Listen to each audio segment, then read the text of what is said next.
안녕하십니까. 이번에 코로나 방역에 대한 이제 두 번째 영상입니다. 저번에 올렸던 거는 이제 일반인 대상이었는데요. 이번에는 이제 뭐 의사들이나 뭐 전문가들 아니면 그래도 이번에 방역에 조금이라도 이제 관련이 있었던 분들 이런 분들 대상으로 요 방역에 대해서 조금 뭐 평가하거나 뭐 의료체계에 미친 영향이라든가 이제 어차피 어떻게 이제 회복할 것인가 이런 거에 대해서 조금 이제 다양한 관점으로 얘기를 해보려고 합니다.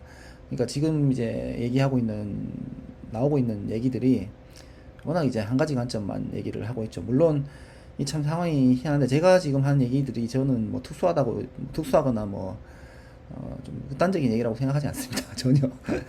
아마 굉장히 보편적인 얘기일 건데 지금 얘기가 안 나오고 있으니까 일단은 이런 얘기를 좀 해두면은 지금 사실은 지금 이제 마무리를 해야 되거든요. 마무리해야 되는데 제가 느끼기에는 마무리를 안 하고 그냥 대충 넘어가려고 하는 것처럼 보이는데 어차피 이런 얘기는 지금 진행을 해야 되거든요. 그래서 일단은 이런 부분들을 먼저 좀 얘기를 해두면은 나중에 논의를 진행하는데 좀 도움이 되지 않을까 이런 생각으로 이걸 만들고 있습니다. 예.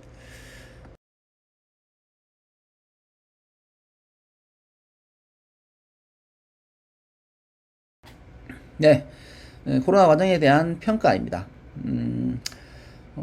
일단은 좀 엄격하게 얘기를 학문적으로 좀 해봐야 될 것 같습니다. 해봐야 될 것 같은데 일단은 저는 전공이 이제 예방의학인데요. 중국에서 이제 먼저 유행을 했었죠. 근데 그걸 보면은 아 이거 막을 수 없겠구나 이런 생각을 누구나 할 수가 있었습니다. 할 수가 있었고 그 다음에 이제 대구에 유행을 했다 이럴 때도 이거 막을 수 없겠구나 언제든지 얘기할 수 있었습니다. 코로나 이제 대구에서 유행하기 전에 중국에서 유행했을 때 코로나 감기라고 얘기하기도 했었는데 대구에서 딱 시작하니까 그 얘기가 싹 묻힌 거였고요. 일부 이제 대구에서 이제 유행을 할 때 중국에서 막았어야 한다. 중국을 막았어야 했다. 이런 얘기를 하시는 의사 쌤들이 계셨다는 것도 알고 있어요. 알고 있는데 뭐 그런 거를 이제 뭐 물론 이제 일단 중국 입국 같은 걸 막았었으면은 조금은 이제 늦춰지는 데 도움이 됐을 수도 있어요. 사실은 됐을 수도 있는데 저는 예방의학 전공이거든요. 근데 예방의 전공한 입장에서 감염병을 이제 코로나 같은 감염병 관리해야 된다 이런 입장에서는 그런 얘기를 하는 것 자체가 별로 도움이 되지 않아요. 되지 않고 일단은 사람들이 공포에 질려 있을 때는 그 상황에 맞춰 가지고 이제 얘기를 해야 되거든요. 차라리 전파를 어차피 막을 수 없습니다. 이런 얘기를 대놓고 하는 게 차라리 낫고요. 차라리 낫습니다. 차라리 낫고 두 번째는 그게 아니라면은 아예 이제 먹었어 이런 얘기 하지 말고 중증 환자만 치료하면 됩니다. 이런 얘기를 뭐 일본같이 우리나라 상황에서는 그렇게 하는 것이 맞았다고 사실 생각을 해요. 뭐 스리틴이 중국을 막아야 되는 이런 얘기는 아예 할 필요가 없었다고 생각합니다. 굳이 할 필요는 아예 그냥 모른 척하면서 그냥 뭉개는 게 더 나을 수도 있어요. 왜냐면 시간 지나면 괜찮아지거든요. 어쨌든 이제 학문적인 기준을 공공기관에서 전문가들이 별로 얘기를 하지 못했어요. 못했고 심지어 이제 대구 유행 이후에는 여러 참여했던 어떤 전문가들이 K 방역 홍보를 하기 시작하니까 거기에 가서 또 대변하는 그런 분들이 굉장히 많았습니다. 뒤에 말씀드리겠지만 사실 그게 대변했다 이게 문제가 아니고 그 뒤에 전화를 못한 게 문제입니다. 저는 그렇게 생각합니다. 전화 못한 게 문제고 오히려 이제 그런 상황이 벌어졌을 때는 적극적으로 해가지고 그 뒤에 전환시키는 게 중요한 게라고 저는 생각을 합니다. 코로나 과정에 대한 이제 평가는 저는 이제 두 가지로 생각합니다. 여러 가지 대구 초기에 대구에 유행이 있을 때 유행하는 사건들이 있었는데요. 그런 사건들이 감염병 관리하는 입장에서는 상황을 굉장히 어렵게 하는 조건이 그냥 우연하게 형성이 됐어요. 굉장히 뭐 환자 전파에 대해서 뭐 비난을 한다든가 사람들이 우리가 조심하면 막을 수 있다는 생각을 막 가지게 된다든가 아니면은 전문가들이 막 일어나 시키다든가 참여했던 사람들이 그것도 어떻게 보면 사실은 굉장히 우연한 상황이에요. 그런 일들이 쉽게 일어날 수 있는 상황은 아닙니다. 아니고 두 번째는 뭐냐면 그냥 무능이에요. 상황이 어떻게 형성이 됐든 간에 감염병 뒤에 상황을 전환시키는 거는 했었어야 했거든요. 했었어야 했는데 제가 봤을 때는 그냥 이거는 무능하다고 봐야 될 것 같아요. 네. 자, 먼저 좀 살펴보면은 대구 지역에 이제 있었던 이제 우연한 사건들입니다. 이제 우리나라는 다른 나라들하고 좀 다르게 뭐 중국도 마찬가지인데 한 지역에서만 유행이 우연하게 발생을 했어요. 했는데 이때 당시 어떻게 했냐면은 그 발생한 집단을 전체적으로 확 터진 게 아니거든요. 집단을 굉장히 많이 비난했어요. 환자 딱 터지니까 환자도 너가 왜 전파시켰냐 했고 전파시킨 종교 그러니까 신천지 이제 먼저 비난했죠.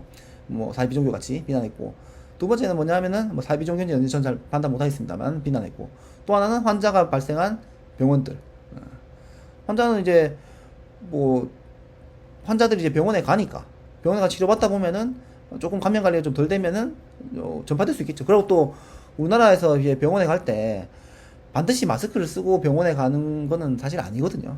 아니라서 그렇게 가다 보면은 당연히 조금씩은 퍼질 수 있죠. 퍼질 수 있고. 근데 어쨌든 뭐 원래는 감염 관리 좀 되게 철저하게 병원 안에서는 철저하게 해야 되는데 그것 좀 문제로 볼 수는 있습니다. 하지만 그렇다고 해서 병원이 그렇게 정도까지 비난받을 그건 사실 아니었거든요. 아니었고 어쨌든 비난했고 또 심지어 코로나가 질병이 퍼졌던 전파되었던 대구 지역 자체를 엄청나게 이제 사실은 비난했어요. 그러니까 너희 때문에 코로나가 퍼지고 있다. 감염병이 퍼지는 거는 그 사람도 잘못도 아니고 지역의 잘못도 아닙니다. 어차피 퍼지는 질병은 막을 수가 없습니다. 공존하고 살아야 되죠. 예.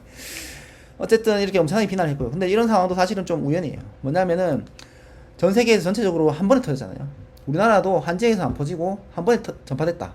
이렇게 되면은 사람들이 이렇게까지 비난을 하진 않았을 거예요. 이거 어쩔 수 없었구나 하고 받아들였을 거예요. 예. 또 하나는 뭐냐면은 대구에서 사실상 이제 퍼졌는데 대구 유행을 보게 되면은 유행 수준이 떨어지는 게 한 달이 안 걸려요. 그게 오미크론 뒤에 가면 한 두 달, 세 달 가거든요. 한 두 달에서 두 달, 세 달 사이 정도 가는데, 그러니까 한 달이 안 걸려요. 근데 이거는 뭐냐면은 거리두기 하고 마스크 쓰고 이런다고 해서 유행 수준이 떨어지지 않습니다. 수준이 떨어지지 않는데 사람들이 거의 이동을 자체를 안 했기 때문에 그때 당시 생각하면 사람들이 밖으로 나오질 않았습니다. 네. 그렇기 때문에 유행 수준이 감소했거든요. 근데 이렇게 이제 유행 수준이 감소하니까 사람들한테 이제 어떤 관념이 생기냐면은 우리가 조심을 하면은 이 감염병 막을 수 있어. 최소한 유행 수준이 떨어질 수 있어. 이렇게 사람들이 관념이 생겨버린 거예요. 막을 수가 없거든요. 전파되는 건 막을 수가 없어요. 일단 지역사회 퍼지고 난 다음에는. 네. 그러니까 질병 특성에 의한 게 있는데 코로나 같은 질병은 막을 수가 없습니다. 네. 어쨌든 이렇게 막을 수 있다. 이런 관념이 생긴 게 이제 코로나 유행을 관리를 하는 입장에서는 굉장히 그걸 관리를 어렵게 하는 요소로 이제 우연하게 생겨버린 거예요. 사실. 세 번째는 이런 오랜만의 대규모 유행은 이런 대규모 유행은 굉장히 오랜만이거든요. 굉장히 오랜만이에요. 그러니까 뭐 이미 사회 수준이 뭐 영양 수준이 사회가 발전하면서 명량이나 뭐 위생도 잘 관리되고 있죠. 그다음에 의학 수준도 발달해서 웬만한 질병은 뭐 병원 가면 치료 잘 받을 수 있어요. 그래서 사람들이 뭐 그렇게 겁내지 않아요. 급성기 대부분의 질병은 그렇게 위험하지는 않아요. 물론 위험한 질병이 있죠. 그래서 잘 관리되고 있다 보니까 이런 감염 유행이 문제가 된 게 굉장히 오랜만이에요. 그러다 보니까 보건소나 이런 쪽에서도 이런 거를 관리해본 경험이 있는 사람들이 그렇게 많지가 않아요. 네. 많지 않다 보니까 초기 대구 유행에 대학 교수들이 굉장히 많이 참여했고 이때 당시에 사람들이 워낙 이제 겁에 질려 있으니까 수리티도 하고 생활치료센터도 하고 뭐 드라이브스루 이런 것도 하고 일단 사람들이 일단은 이제 집단적으로 좀 안정이 돼야 되거든요. 그렇게 관리를 한 거예요, 사실은. 저는 이거에 대해서는 뭐 그렇게 요때 당시에 했는 거에 대해서는 물론 이제 비난하실 분도 있겠지만 저는 그렇게까지 뭐 비난하진 않습니다. 그렇게 나쁘다고 생각하진 않아요. 요때 당시까지만 해도. 그 뒤에 저는 안 한 게 문제지. 근데 이렇게 관리를 하고 나서 그 뒤에 어떻게 됐냐면은 갑자기 이제 선거에서 이제 뭐 선거도 여당이 승리하고 그다음에 방역 산업도 막 형성되거든요. 그러면서 어떻게 되냐면은 이 당시에 했던 이런 것들을 마치 정설처럼 이걸 이론화해버려요. 우리가 이런 이유에서 이걸 했다. 그러니까 우리는 잘했다. 그래서 정치인들은 밖에 가서 K반역 막 공부하고 다니죠. 이런 이제 상황들이 있는데 저는 이런 상황들도 사실은 우연입니다. 일시적으로 이제 감염병 위기 상황에서 여러 가지 이제 행동의 사건들이 일어날 수 있거든요. 근데 이런 거를 아무도 이론화해야 된다고 생각하지 않아요. 위기 상황에서 그냥 넘어가는 것들을 이걸 누가 이론화를 합니까? 이걸 이론화하면서 내가 잘했다 이렇게 말할 수 있었던 상황 자체가 K방역이라고 홍보하면서 말할 수 있었던 어떤 그 상황들, 선거 승력 이런 상황들 자체가 굉장히 우연이에요. 네. 이렇게 되는 경우는 흔치가 않습니다. 자, 그리고 이제 무능인데요. 어쨌든 이런 상황이 뭐 형성됐다 하더라도 뭐 사람들이 겁을 먹고 이런 건 다 떠나서, 그리고 K방역 홍보가 다 떠나서 이걸 3년 동안 이렇게 끌어온 거는 그냥 무능이에요. 그 다른 얘기가 저는 필요하지 않다고 생각하고요. 첫 번째 뭐냐면은 코로나 환자를 사실상 거의 분리해서 이제 치료를 했었습니다. 코로나 환자는 급성기 감염 환자거든요. 환자가 이제 구분해서 오질 않아요. 기침하고 목 아프고 열나고 이런 환자들이 내가 코로나라고 얘기하면서 오진 않거든요. 분리해서 진료하기 어려워요. 물론 마스크 쓰고 초기에 이제 검사하고 이렇게 하는 거는 뭐 할 수 있죠. 할 수 있는데 병원 내에서 분리해서 이제 환자를 진료하는 것 자체가 뭐 공공병원하고 민간병원 구분하는 건 마찬가지고요. 굉장히 이제 비합리적인 얘기입니다.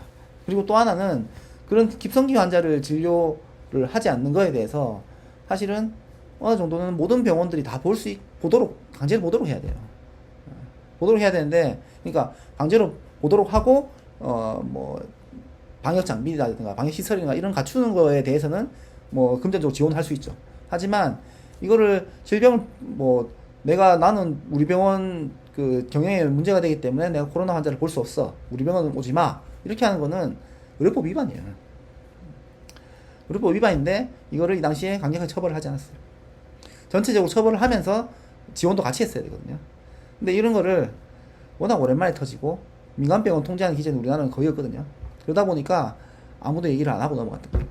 일단은 금전적으로 지원을 하면서 우리끼리 병원끼리 합의해서 지나가보자. 왜냐하면은 이렇게 안 지나가면 뒤에 엄청난 후폭풍이 있을 수 있거든요. 병원 내에서. 이렇기 때문에 그랬는데, 근데 돌이켜 생각해보면 일단은 이런 급성기 질병에 대해서는 무조건 같이 보도록 하고, 금전 지원은 충분히 받을 수 있거든요.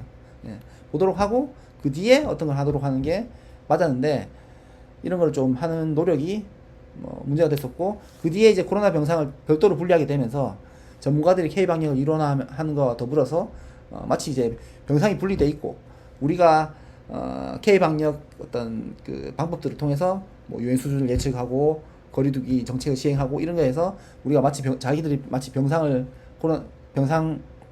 환자 수를 관리하는 것처럼, 병상도 같이 관리하는 것처럼 이렇게 해서 뭔가를 하고 있는 것처럼 이론화를 시켰죠. 그죠? 이런 일들이 사실은 처음에 이렇게 코로나 환자를 분리해서 진료하는 곳에서 이제 시작을 하는 겁니다. 사실은 잘했는 게 아니고요, 무능한 겁니다. 두 번째는 대규모 환자가 이제 어쨌든 사람들 경각심이 이제 줄어들기 시작하니까 오미크론 이때는 이제 환자가 이제 사람들 조심하지 않죠. 그러니까 거리두기하고 뭐 거리두기, 마스크 쓰고 이제 개인위생 또 환경위생 이런 거 한다고 해서 퍼지는 질병을 막았던 게 아니고요. 사람들이 그냥 너무 이동을 멈춰서 이제 사실 막아진 거거든요. 막아졌다기보다 이제 윤수에 떨어진 거죠, 한 대마다. 그런데 이런 대규모 환자가 발생하는 오미크론 시기까지 이제 경각심이 떨어지기 시작하니까 환자가 발생을 하는 거예요. 이때 시기까지 마무리하려는 어떤 전략이 전혀 되지가 않았어요. 중간중간에 언제든지 끝낼 수 있었거든요. 뭐 코로나 대구 유행 이후에 뭐 잘 마무리를 한다든가 정리를 한다든가, 사실 어쩔 수 없었다고 얘기를 하면서 이제 전화를 한다든가, 아니면 예방접종 도입하면서 고위험군 도입하면서 이제 영국이나 미국도 벗었었거든요, 마스크를.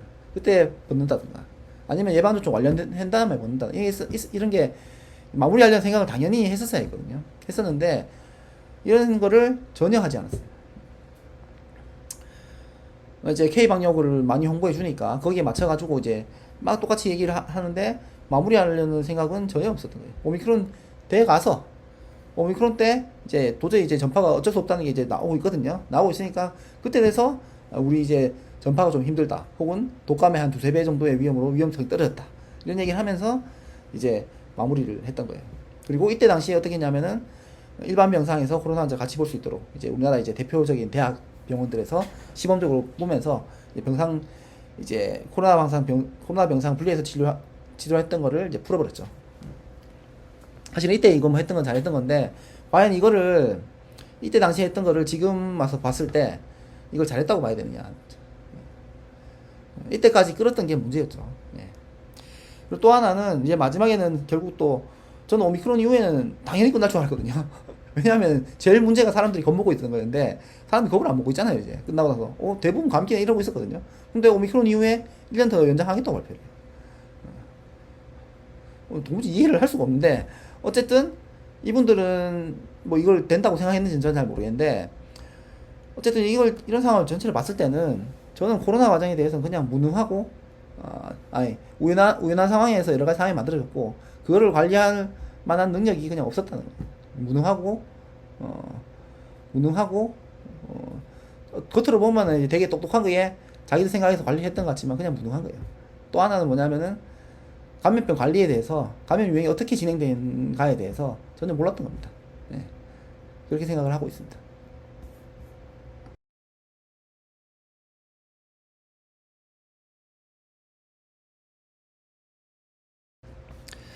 네, 다음은 이제 의료 체계에 미친 영향입니다. 네. 아, 사실은 이제 아마 코로나 끝나고 나면은 뭐 이런 얘기들은 저는 많이 나올 거라고 생각을 합니다. 근데 지금은 이제 뭐 전부 다 이제 대피하면서 너무 많은 사람들이 연관되어 있는 건지는 모르겠는데 저는 피할 수는 없을 거라고 생각해요.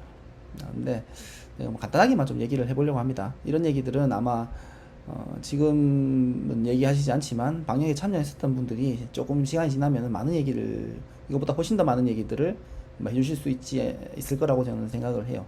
네.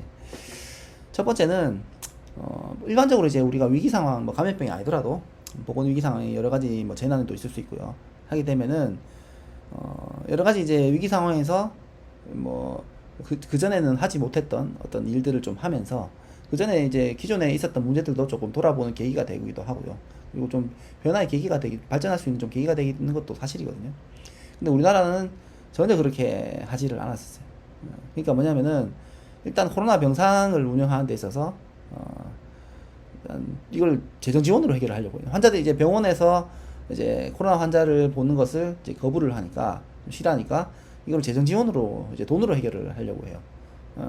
하려고 하다 보니까 결국은 잘 되고 있던 병원들은 코로나 환자를 안 보려고 하죠. 그러니까 코로나 환자를 아무리 본다고 해서 코로나 환자 보면서 기존에 있던 환자들이 떨어져 나가면은 병원 경영에는 손해거든요. 그러니까 전혀 하려고 하지 않아요.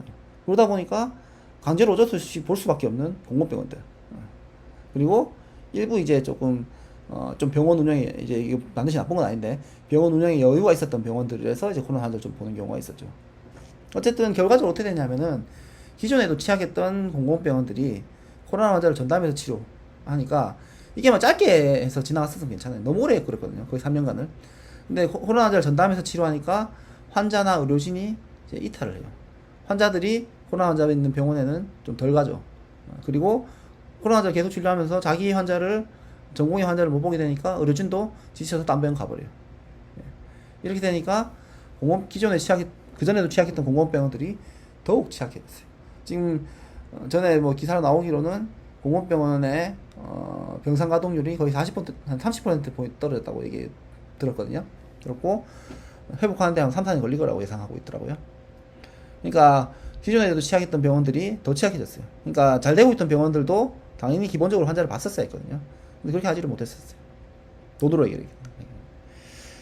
그리고 또 하나는 이게 코로나 환자를 진료하는 것과 더불어서 코로나 환자를 코로나를 이제 조금 위험성을 굉장히 가장하고 이렇게 했던 자체가 사실은 의료계 그런 이제 감염과 관련된 일을 했던 분야에 대해서 신뢰도가 좀 떨어지는 계기가 될 수도 있어요. 의료 체계 전체에도 신뢰도가 좀 떨어지는 계기가 됐을 거라고 생각을 해요. 이거를 가장 쉽게 볼 수 있는 이제 저는 보면서 좀 겁이 났던 게 이때 시기에 이제 그 필수 의료 인력에 대한 이제 전공의들의 지원율이 전에도 떨어졌었지만 좀 급격하게 떨어진 데가 좀 있거든요. 저는 그거 보고 좀 겁이 났었거든요. 왜냐하면은 젊은 사람들이 제일 잘 판단을 하는 거예요, 사실은.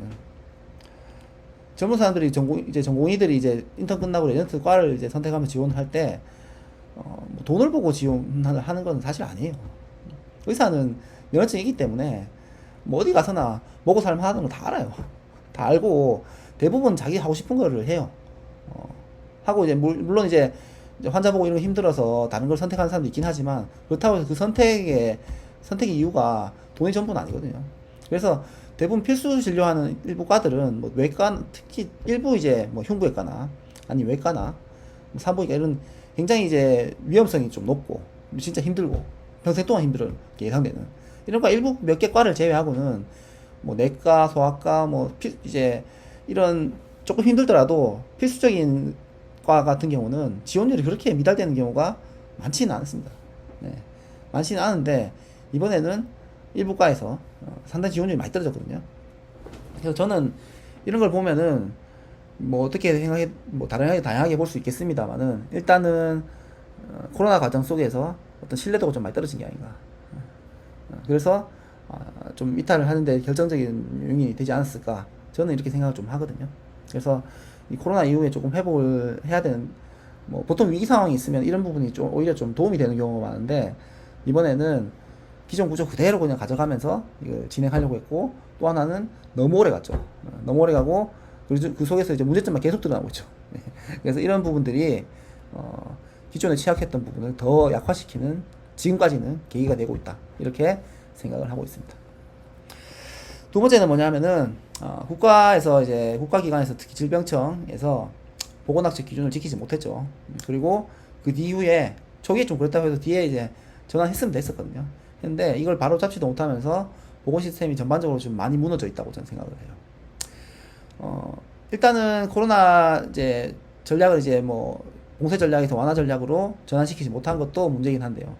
이제 그 전까지 예방접종 도입 전까지는 그래도 최소한 질병청 같은 경우는 어느 정도 이제 안정적으로 관리하는 역할은 사실 했었거든요. 생활수칙 안내하고 뭐 이렇게 하십시오 하면서 그런 역할을 했었는데 제가 느끼기에는 예방접종 도입 이후에 이제 태도가 상당히 많이 달라졌었어요.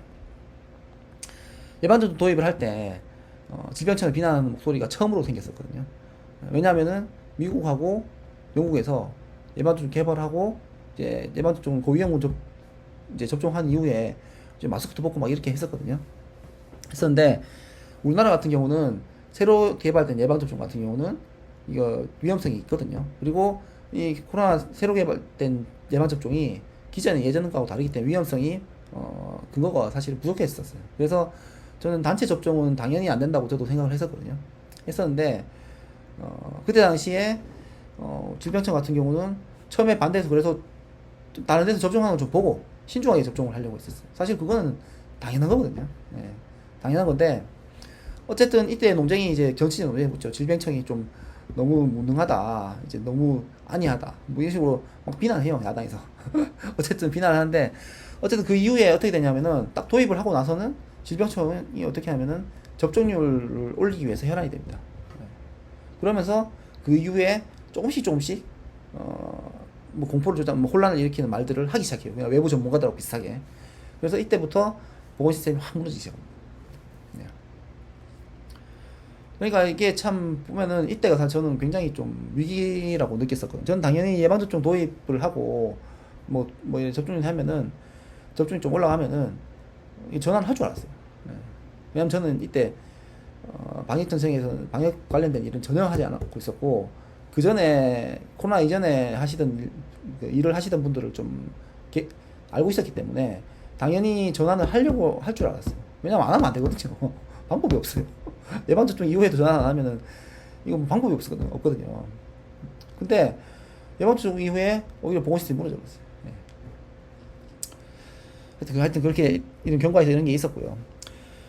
어쨌든 이제 이런 전문가 체제로 이제 보건이나 의료 같은 경우는 대부분 면허나 뭐 자격증이 가지고 있는 분들이 일을 하거든요. 근데 이런 쪽에서 한번 이제 기준이 무너지기 시작하니까 그 이후로는 뭐 이미 K방역에서 이제 정치적으로 굉장히 많이 이용이 됐고 보건산업이 형성돼 있었죠. 이런 영향들이 굉장히 강화되기 시작합니다. 예를 들어 가장 단적으로 볼 수 있는 게 최근에 이제 뭐 얼마 전에 또 아스파탐 얘기도 나오던데 뭐 사람들한테 이제 건강에 대해서 막 불안을 조장하는 얘기들 막 하는 거 이런 것들은 어쨌든 뭐 구조적으로 보면은 어떤 의료 체계가 사실 상당히 이제 뭐 대부분 전문가들이 우리나라 같은 경우 의료 체계가 굉장히 불균형하거든요.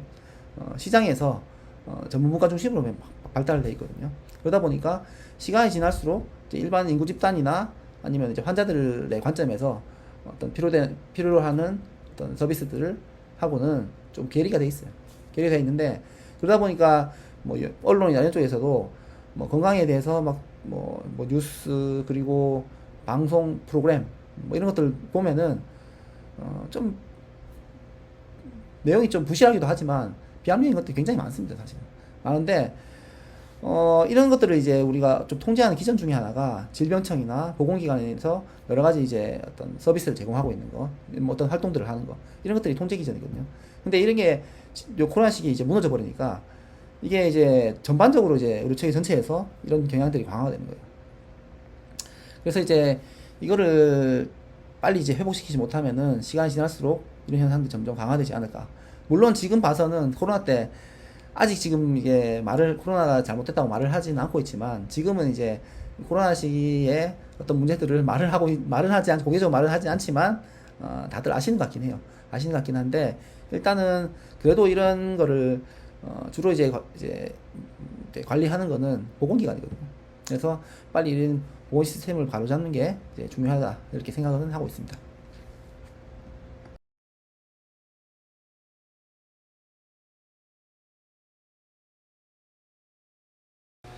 예, 다음은 이제 보건 시스템을 그러면 이제 어떻게 회복시킬 것인가, 뭐 이런 거에 대한 내용입니다.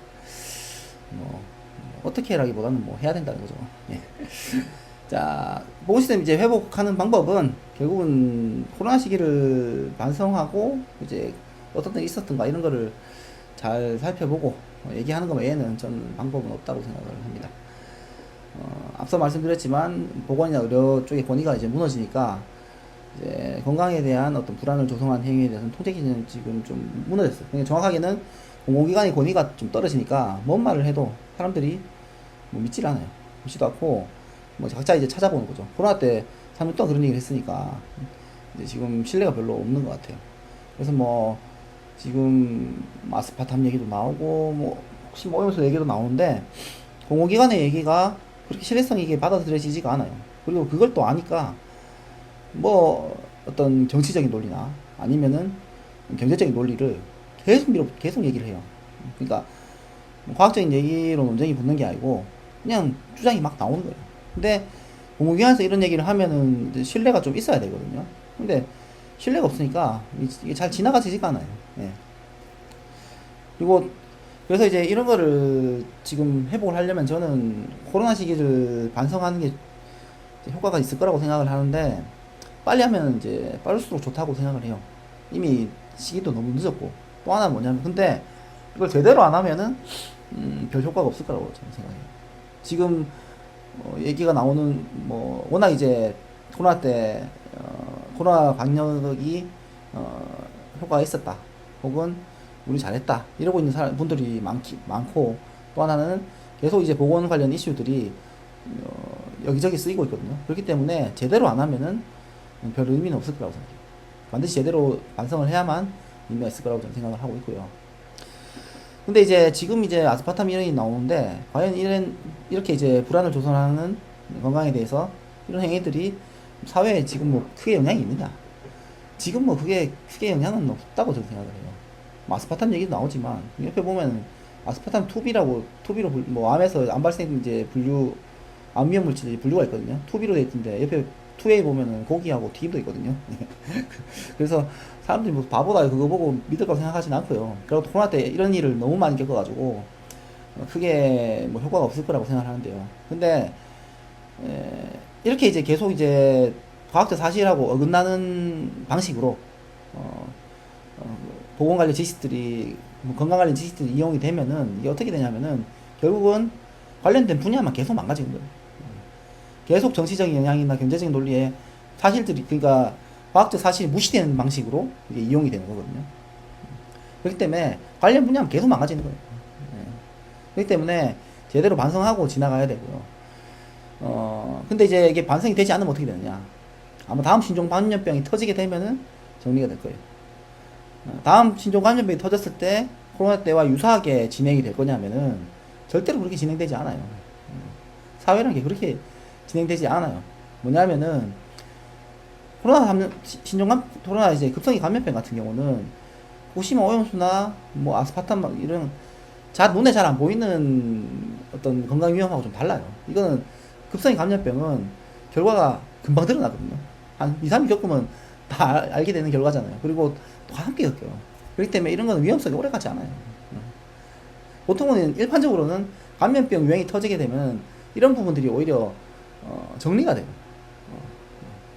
근데 그렇기 때문에 다음 신종 감염병이 터졌을 때 이렇게 사회적으로 막대한 피해를 입고 나서 비슷한 일을 반복할 것이다. 그건 불가능해요. 그래서 아마 제대로 반성이 되지 않아도 다음 신종 감염이 터지면 정리가 될 것이다. 그러니까 빨리 반성하고 지나가는 게 맞다고 생각을 합니다. 네. 그리고 또 하나는 감염병 유행 같은 경우는 전문가가 가장 쉽게 리더십을 발휘할 수가 있는 거예요. 감염병 유행이 감염병 관리 체계가 제대로 형성되려면 결국 이제 이런 거 잘 주도할 수 있는 사람들이 이제 길러져야 되는 거거든요.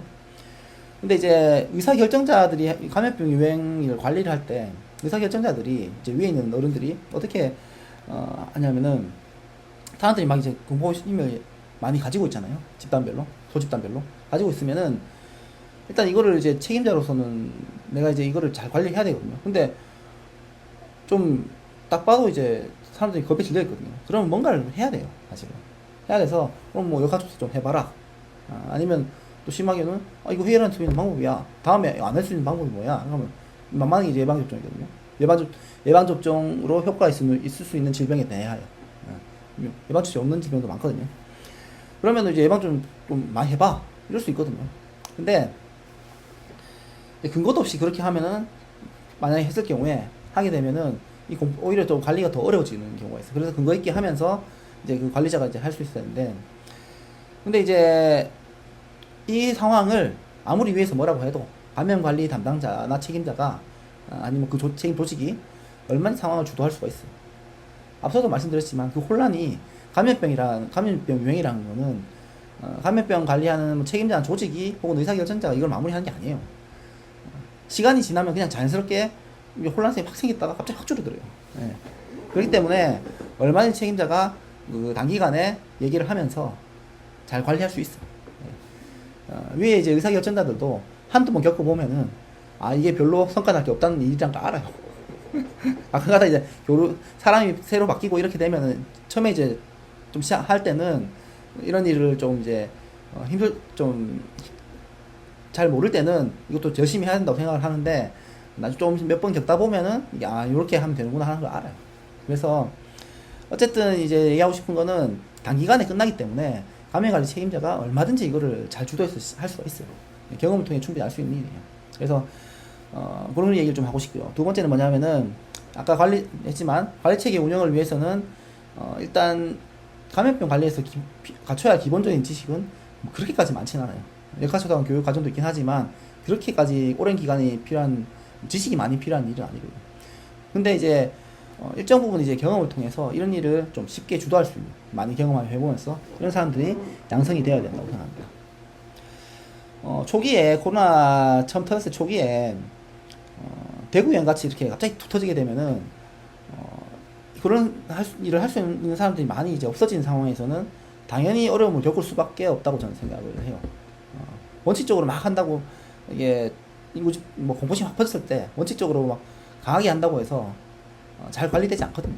네, 잘 관리되지 않대. 뭐냐면은 내가 이제 보통 이게 감염병 소집단별로 터지거든요. 근데 대구 유행에서 신천지에서 한번 터졌죠. 근데 신천지도 뭐 대구 지역 전체 혹은 전국에도 퍼져 있잖아요. 그러면 뭐 지역별로 관리할 수 있는 사람 다 있어가지고 이 사람들 연락해 보면은 우리는 괜찮습니다. 우리는 괜찮습니다. 우리는 괜찮습니다. 했으면은 예를 들어서 뭐 질병관리본부가 대구에 당시에 있었던 거기 이제 책임자가 자신 있게 관리를 할 수가 있는데 저쪽에도 자신 있게 얘기해 주질 않아. 저쪽에도 물어보니까 잘 몰라. 숫자로 나오는 거는 여기 뭐 숫자밖에 없어. 가면 지역별로 몇 명 이런 거 가지고는 판단이 불가능해요. 숫자 가지고 판단하는 게 아니에요. 뭐 소집단별로 이게 관리될 수 있느냐 이거는 그 담당하는 책임자가 알 수 있는 거거든요. 숫자 가지고 절대로 판단이 불가능해요. 그래서 이제 그 수직적으로 굉장히 관리가 되는데 관리 체계가 잘 운영이 되려면은 지역별로 이런 일을 잘 집계할 수 있는 사람들이 어느 정도 양성이 되어 있어야 돼요. 그렇게 되면은 좀 안정적으로 감염병 유행이 좀 터지더라도 이제 잘 관리할 수 있게 되는 거죠. 그래서 일단은 보건 시스템이 회복되기 위해서는 일단은 지금 코로나 과정을 좀 반성을 해야 된다고 생각하고요. 그리고 그 이후에 이제 감염병 관리할 수 있는 사람들이 조금씩 이제 경험통해서 양성이 되면은 그 이후에 이제 코로나 시기가 이제 마무리가 될 거다, 이렇게 생각을 하고 있습니다.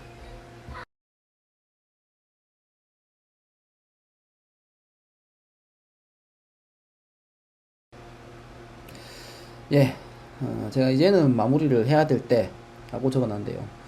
이제는 마무리를 해야 될 때라기보다는 뭐 너무 늦었죠. 예. 예, 예전에 이제 전공하시는 분들 있을 때 뭐 이런 얘기를 했거든요. 대구 유행에서 초기에 문제가 생겼을 때, 그때 이미 각오를 했어야 된다.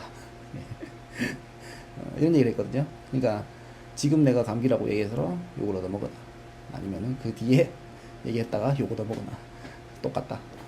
이런 얘기를 했었거든요. 그러니까 문제가 생기면은 뭐 욕을 얻어먹는 게 어쩔 수가 없어요. 저는 그렇게 생각을 하거든요. 예전에 이제 메르스 터졌을 때 어떻게 됐었죠? 물론 이제 응급실에 관리 체계가 그때는 좀 문제가 있었거든요. 예, 있었는데 삼성병원, 우리나라 대표적인 병원이죠. 삼성병원에 환자가 와서 이제 거기서 막 전파가 됐었죠. 근데 아마 그때 우리나라 응급실 관리 수준이면은 삼성병원이 아니라 뭐 다른 뭐 유명 대학병원 가서 다 똑같았을 거예요. 전부 메르스 퍼졌을 거예요 아마. 삼성병원 잘못이 아니에요. 그때 당시에 전반적으로 그 병원 이용 문화라든가 이런 게 감염을 막을 수 있는 문화가 아니었어요. 예.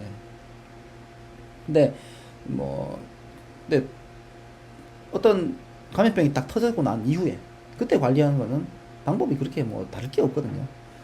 뭐 역학조사 해가지고 뭐 감염원하고 전파기 온도가 어딘지 찾아가지고 이제 막고 뭐 이런 거 말고는 특별히 달라질 것이 사실 없어요. 물론 중간에 어떻게 잘하냐에 따라서 뭐 차이가 있을 수는 있겠죠. 근데 그렇게 큰 차이가 나진 않아요. 예.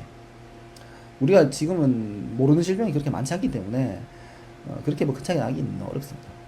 근데 이제 그때 메르스 끝나고 어떻게 됐죠? 그 질병관리, 지금 그때 질병관리본부였죠. 그때 당시에 있었던 한 분이 이제 한 분이 좀 정확하게 잘 모르는데 그때 징계받고 나가신 분이 있는 걸로 제가 알고 있거든요. 예. 그러니까 문제가 분명히 생길 수 있어요.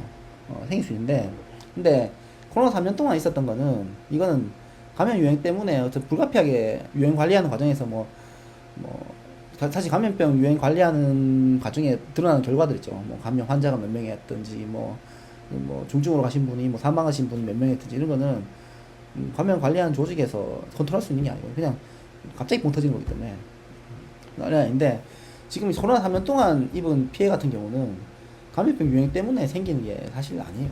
아니고 정확하게 인위적으로 누적시킨 거거든요. 그래서 제가 얘기하고 싶은 거는 이 마무리를 하는 거는 어쩔 수가 없다는 거예요. 지금 안 해도 결국 마지막에는 결국은 문제가 생기게 돼 있어요.